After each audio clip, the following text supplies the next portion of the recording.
फुलहरू मुस्काउँछन् तिमीले देख्छौ र पुतलीले गीत गाउँछन् तिमीले सुन्छौ र लेखैमा कुहिरो पर्खिरहेछ सिम सिम सिम सिम हिउँ पानी बर्सिरहेछ सिम सिम सिम सिम हिउँ पानी बर्सिरहेछ।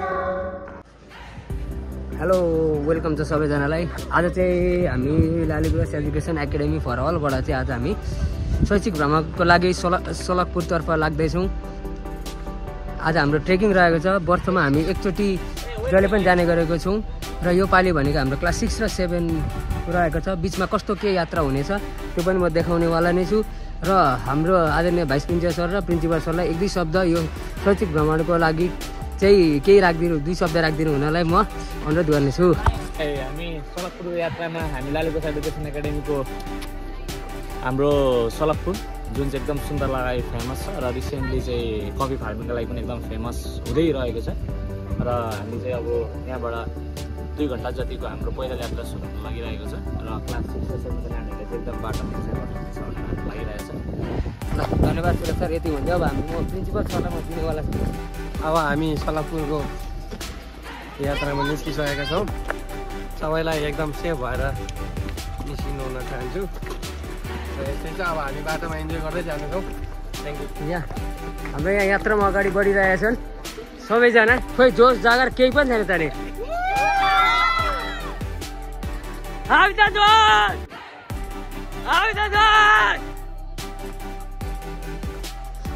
हामी जानु पर्यो यात्रा। अब हामी यहाँबाट अब अगाडि बढेछौँ। यति भन्दा बिचमा के हुनेछ म त देखाउनेवाला छु।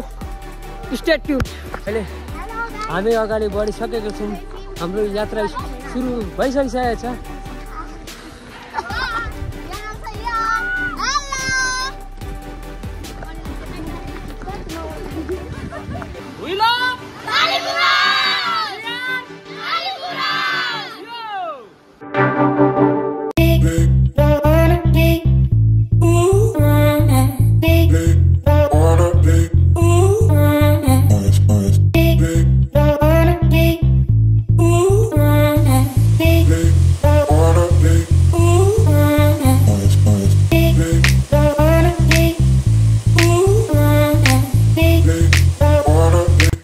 हामी सुन्तला देखिने ठाउँमा आइसकिसकेका छौँ। अचानक हाम्रो ग्रुपमा भनेको हामीहरू 4 जना मात्र छौँ। यहाँ 3 जना एकदम जोसको साथ थियौँ। एउटा हामी देख्न सक्छौँ मौसमहरूले एकदम हामीलाई साथ दिइरहेको छ। यहाँ एकदम यहाँ डाँडा काँडा प्राकृतिक सौन्दर्यमा आइसके पछाडि मन त्यत्तिकै पनि आनन्द हल्का महसुस हुन्छ। हिँड्दा केही अलिअलि गाह्रो महसुस भए तापनि अब नजिक आइपुगे पछाडि दुखाइ पीडा सबै बिर्सिँदै गएको छु। फाइनली हाम्रो यात्रा पछाडि यत्रो लामो यात्रा पछाडि हामी आइपुगेको छौँ सलकपुर। सबैजना आइपुगिसकेको छु। हामी यहाँनिर आइपुगेको यहाँ अहिले चाहिँ यहाँनिर सिनहरू यस्तो छ। मौसमले हामीलाई एकदम साथ दिइरहेको छ यहाँनिर।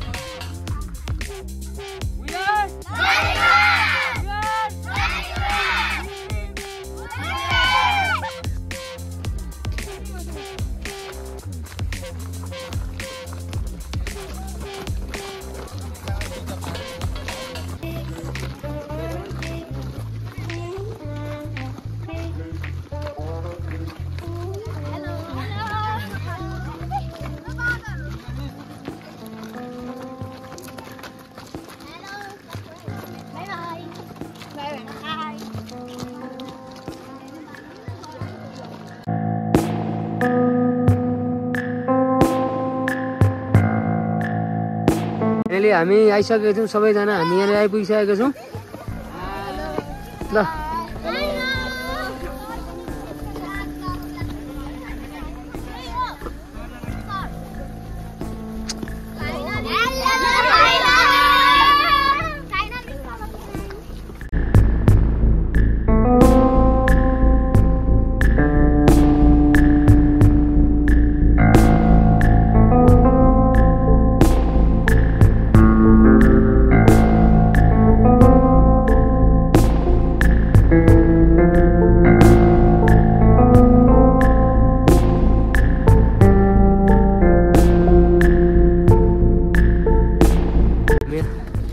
टावरमा चढ्दैछौँ।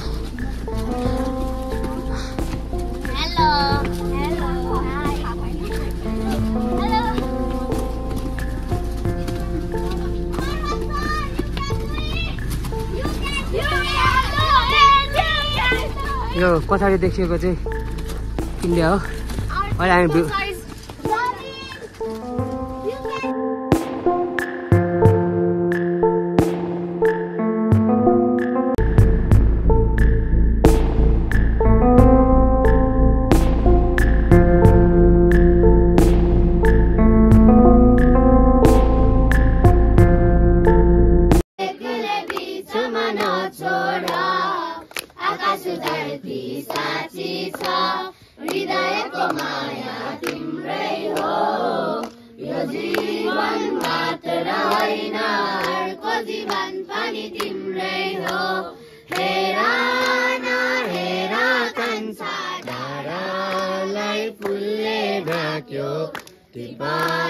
टिपेर एउटा चुल्ठोमा गाँसिदेऊ न हुन्छ नहुन्छ नि कान्छी त्यो फुलमा टिपी ल्याउला फुलेको फुल झै तारा एकपल्ट हाँसिदेऊ न जोगन हाम्रो एक बाजी फुलेको सम्झ मायामा हृदयको माया मेरो एक बाजी सुम्पेको सम्झना सुम्पेको तिम्रो जो माया भुलाउने छैन आजम्म सम्झना राख्नेछु सधैँ हारेको बाछा मायामा हेर न हेर कान्छा डाँडालाई फुलले ढाक्यो टिपन टिपेर एउटा चुल्ठोमा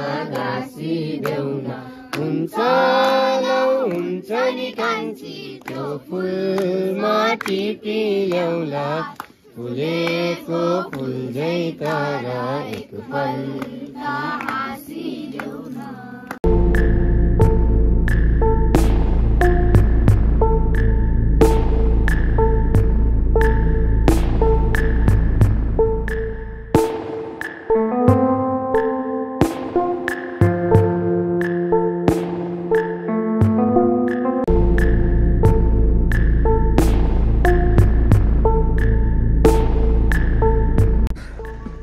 अहिले चाहिँ हामी बिहान उठेर अब हामी झन्डी डाँडातर्फ हामी लाग्दैछौँ। यहाँ हाम्रो ग्रुप पछाडि जानुपर्ने डाँडा चाहिँ उता छ। हेलो एभ्रिवान, अहिले चाहिँ ठ्याक्कै म झन्डी डाँडामा छु। यो झन्डामा रहेको धरहरा र यो बबाल ठाउँ इलाम जिल्लाको रोङ गाउँपालिकामा पर्ने सलकपुर एकदम नेचरले भरिपूर्ण अनि सुन्तला खेतीको लागि एकदमै फेमस है बबाल ठाउँ छ अन्तु डाँडा। र यो यतापट्टिको जुन देखिरहेको छ यो भनेको चाहिँ हाम्रो कन्याम रहेको छ र यता मेरो पछाडि तलतिर चाहिँ झापा है बबाल ठाउँ छ। So if you want to explore local place यहाँ वान नाइट स्टेको लागि होमस्टेहरू धेरै छन्, एकदम सस्तो होमस्टेहरू। नर्मली यहाँ वान नाइट स्टेको लागि हामी सानो छोटो ट्रेकमा आउन सक्छौँ है। So if want to explore local tourism, if you want to enjoy the local nature then you can come to Salakpur. चाहिँ हामी यहाँ झन्डी डाँडाबाट चढेर हामी आफ्नो होमस्टेतर्फ फर्किँदैछौँ। हाम्रो लगभग आजको हाम्रो यहाँबाट उत्रिसके पछाडि भनेको हाम्रो टुरको समापन यही हुनेवाला छ। अन्त हाम्रो हाइकिङ भने पनि टुर भने पनि सबैजनाले आनन्दले चढे, सबैजना मजाले चढ्नु भयो। फुलहरू मुस्काउँछन् तिमीले देख्छौ र पुतलीले गीत गाउँछन् तिमीले सुन्छौ र लेखैमा कुहिरो पर्खिरहेछ सिम सिम सिम सिम हिउँ पानी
कसरी बन्छ हामीले पिउने कस्तो कस्तो हुन्छ भन्ने कुरा म देखाउन चाहन्छु है।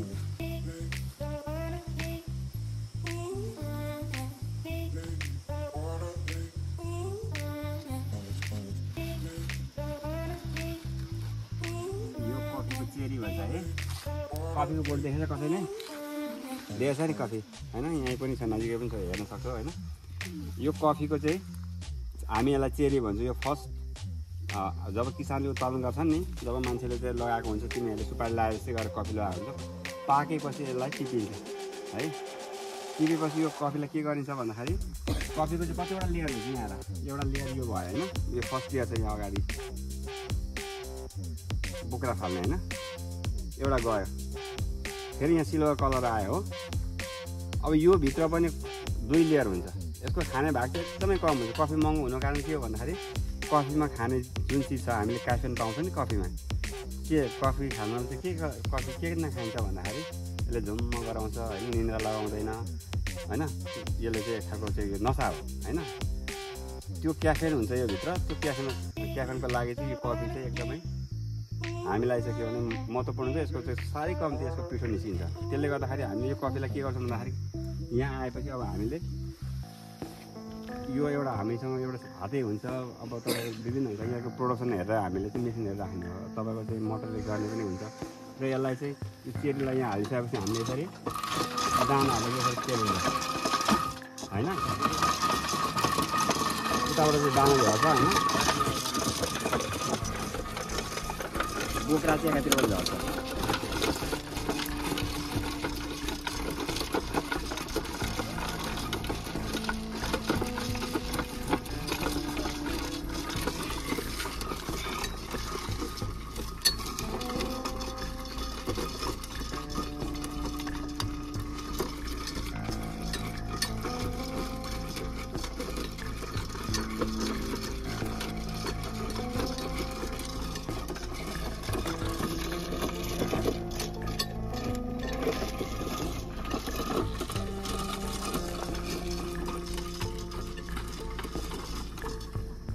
पुरा तातेको छ अहिले। अब यो भोलि मात्रै धुन, हिजो मैले पेलेको अब भोलि मात्रै धुन योग्य हुन्छ, किनभने यसमा चिप्लोपन हुन्छ होइन। त्यो चिप्लोपन चाहिँ पानीले धुँदाखेरि सट्ट जानु पर्यो। त्यस पछाडि यो त्यो प्रोसेसिङ सकेर सबै सर्टिङ गरिसकेपछि अनि हामी फेरि यहाँ लगाएर सुकाउँछौँ होइन। यहाँनिर लगाएर सुकाउँछौँ। यो चाहिँ तपाईँको चाहिँ धोएर सर्टिङ गरिसकेको कफीलाई चाहिँ यसरी सुकाउँछौँ। यो कहिलेसम्म सुकाउने भन्दाखेरि यो सुकाउनको लागि चाहिँ तपाईँले घडीमा पनि तपाईँले चाहिँ 4-5 दिन मजाले घाममा सुकाउने हो, त्यस पछाडि सिएलमा सुकाउने हो। तपाईँले टोक्दाखेरि चाहिँ दाँतले टोक्दाखेरि चाहिँ सुपारी सुकेको सुपारी जस्तो किटिक्क टोकिनु हुनु पर्यो। यदि तपाईँको दाँतमा ल्यासक्क लाग्यो भने यसमा पानीको मात्रा बढी छ, यसको मोइस्चर ज्यादा छ भनेर यसलाई के गर्छ भन्दाखेरि किन्ने मान्छेले कफीमा 12% भन्दा कम मोइस्चर रहनु पर्यो। 12% भन्दा माथि मोइस्चर रह्यो भने त्यो कफी हामीले उचित मूल्य पाउँदैनौँ। 12%सम्मको चाहिँ यसलाई के हुनु पऱ्यो भने यसको चिस्यान हुनु पऱ्यो। सुकाउने भने तपाईँको चाहिँ 8%सम्म पनि झार्ने होइन, ठिक्क यसको 12% मोइस्चर, त्यो मोइस्चर नाप्ने एउटा मेसिन हुन्छ, त्यसमा हामीले यो सुकेको दानालाई हालेर चाहिँ हिटेपछि त्यसले यसको चिसोपन कति छ भन्ने कुरो थाहा हुन्छ।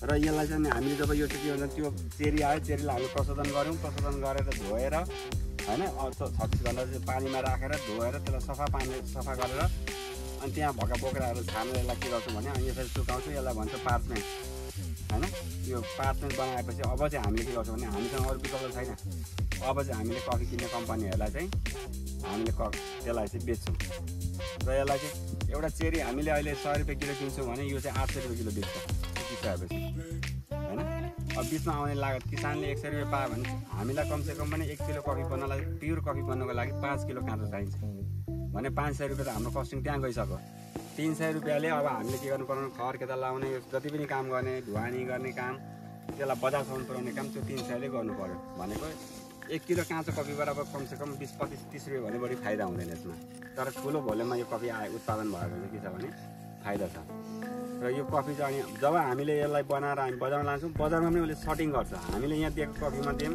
सबै कोही ठुलो छ कोही सानो छ होइन एकै लेभलको छैन यसले उहाँ गएर मेसिनले ग्रेडिङ गर्छ पुरै हल्लाएर गर्दाखेरि A, B, C 3 ग्रेडिङ गर्छ अनि त्यही अनुसारको दाम हुन्छ र पछि भुटिएपछि के हुन्छ भन्दाखेरि अनि फेरि प्याकेजिङ भएर यो भ्यालु चेन्ज भन्ने कुरा कस्तो भने आज एउटा यो रकासिङ चिजलाई हामीले बजारमा पुर्याएर बजारबाट हाम्रोमा आइपुग्दै गर्दाखेरि 100 मा किसान पाए मैले 800 मा बेचेँ अब उसले कफी कम्पनीले चाहिँ अहिले हामीले 3040 मा बेच्छ उसको ट्याग उसको लोगो हुन्छ सटिङ गर्छ अनि उसको ग्रेड छुट्याउँछ सबै गर्छ अनि के गर्छ भने हामीले हाम्रो फेरि मुखमा पर्ने बेलामा त अब 200 रुपियाँ 300 रुपियाँ पेला पर्यो भनेपछि कफी संसारमा सबैभन्दा पानी पछाडिको सबैभन्दा बढी पिउने चिज भनेको कफी हो है पेट्रोल पछाडिको संसारमा सबैभन्दा बढी प्रयोग गर्ने चिज भनेको कफी हो हाम्रोमा पनि अहिले सानोतिनो केही भयो भने होइन साथीभाइसँग भेट्नु छ भने त्यो फलाना कफी सपमा आइजानु पहिला चिया सप भन्थ्यौँ अथवा चिया दोकानमा भन्थ्यौँ भने अहिले चाहिँ सानो जमघट गर्नको लागि हामी कहाँ जान्छौँ भन्दा कफी सप जान्छौँ भनेपछि त्यहाँ कफी गएपछि त्यहाँको कफीका विभिन्न स्वादहरू टेस्ट गर्दै त्यहाँ गएर चाहिँ गफ भला कुसारे हुने कुनै बिजनेस डिल हुने त्यसले गर्दा यो चाहिँ के भएको छ भने अहिले पछिल्लो दिन कफीको चाहिँ बजार पनि राम्रो छ नेपालमा प्रोडक्ट भएको कफी जति अहिले प्रोडक्ट भएको कफी छ यसले हामीलाई 3 महिना मात्र सस्टेन गर्छ बाँकी 9 महिना हामीले किन्नु नै पर्ने बाहिरबाट हाम्रो नेपाल भनेपछि यसको उत्पादन जति गरे पनि अहिले बजार पाउने अवस्था छ भनेको अब हामीले चाहिँ 3 महिनालाई सस्टेन हुन्छ भने 9 महिना सस्टेन हुनको लागि त हामीले बाहिरबाट ल्याउनु पर्यो भने 9 महिनासम्म पुग्ने उत्पादन गऱ्यौँ भने पनि अब हामीले कफी चाहिँ आफ्नै मुलुकलाई धान्न सकिरहेको छैन र अरू कुरो नेपालको कफी चाहिँ के छ भन्दाखेरि जति माथिल्लो अल्टिट्युडमा हुन्छ त्यति यसको चाहिँ बजार राम्रो छ जस्तो नेपालमा चाहिँ अहिले तपाईँको चाहिँ अर्ग्यानिक यो ओरिजिनल तपाईँको चाहिँ अर्ग्यानिक भनेर सर्टिफाई भएको अमेरिकाले 83% चाहिँ सर्टिफाई गरेको चाहिँ कफी चाहिँ बजारमा लिएर जानु त्यो किनेर खान एक बेला हामीले साँच्चै भन्यो भने $50 $100 तिरेर खान्छौँ नेपाली कफी चाहिँ तर त्यो टोटल्ली अर्ग्यानिक सर्टिफाई भइसकेको छ होइन र यो चाहिँ अर्ग्यानिक सर्टिफाई चाहिँ यसलाई विषादीहरू प्रयोग गरेर यसलाई गर्न पाइएन यसमा मल किराको औषधिहरू पनि हाल्न पाइएन मल हाले पनि एकदम अर्ग्यानिक हाल्नु पर्यो विषादी अर्ग्यानिक यो चाहिँ कस्तो चिज हो भने यसलाई कुनै अर्को सुन्तलाको दाना एकजना ल्याएर राखिदिनु भयो र सुन्तला बोक्रा मिसाइदिनु भयो भने त्यसको फ्लेभर सबै सुन्तलाको हुन जान्छ यसले त्यति छिटो त्यो अर्काको फ्लेभर लिने चिज हो होइन एउटा एप्पल ल्याएर राखिदिनु भयो भने एप्पल काटेर राखिदिनु एप्पलको फ्लेभर लिन्छ त्यसले गर्दा कफीकै टेस्ट लिनको लागि चाहिँ कफी छुट्टै गर्नुपर्छ हुन त हाम्रो त भर्खर प्रोडक्सन सुरु दुःखले गर्दैछौँ होइन तर भविष्यमा चाहिँ यसरी हेरी कफीलाई एकदमै सेन्सिटिभ भएर गर्नुपर्ने व्यवसाय हो र कफी खेतीबाट फाइदा पनि हुन्छ नानीहरूले पनि जान राख्ने कुरा के भने भोलि तिमीहरू विदेश जान्न होला कहाँ जान्छ सबभन्दा पहिला बाटिस्टा गर्नका हिँडेको भनेर हिँडिहाल्छन् कफी कसरी बनाएर दिने कसरी सर्भिस दिने भनेर होइन र कफी भनेको चाहिँ यो हो अब अरू त देखाइ छ होला अलैँचीको बिरुवाहरू यो हो अलैँची लाल कालोमम भनेको होइन अरेन्ज ट्री देखाइ छ होला एभोकाडो देखिहाल्यो होला होइन मिटले रोपे अनि त्यसको बिस्तारै के गर्ने एउटाले जान्यो अर्कोले जान्यो गर्दाखेरि यसको के हो भने एकअर्कामा प्रचार भएर लगेर रोपियो यसको टेस्ट हुन्छ हौ एभोकाडोको टेस्ट कस्तो हुन्छ घिउको टेस्ट कस्तो हुन्छ थाहा छ कसैले थाहा छैन घिउको टेस्ट यस्तै हुन्छ भने जिब्रोलाई थाहा छ तर उसले भन्न सक्दैन नुनिलो हुन्छ थाहा छ होइन तर घिउ फलको टेस्ट थाहा हुँदैन भनेको टेस्टलेस हुन्छ तर यसको फाइदा बेनिफिट चाहिँ के छ भन्दाखेरि मान्छेलाई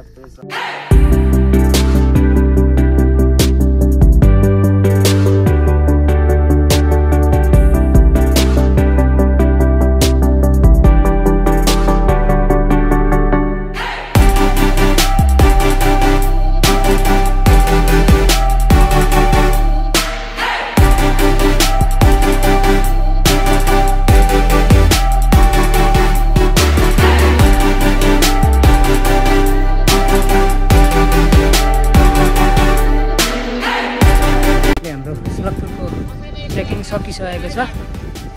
यति भन्दै मेरो भ्लग यहीँनिर इन गर्न चाहन्छु।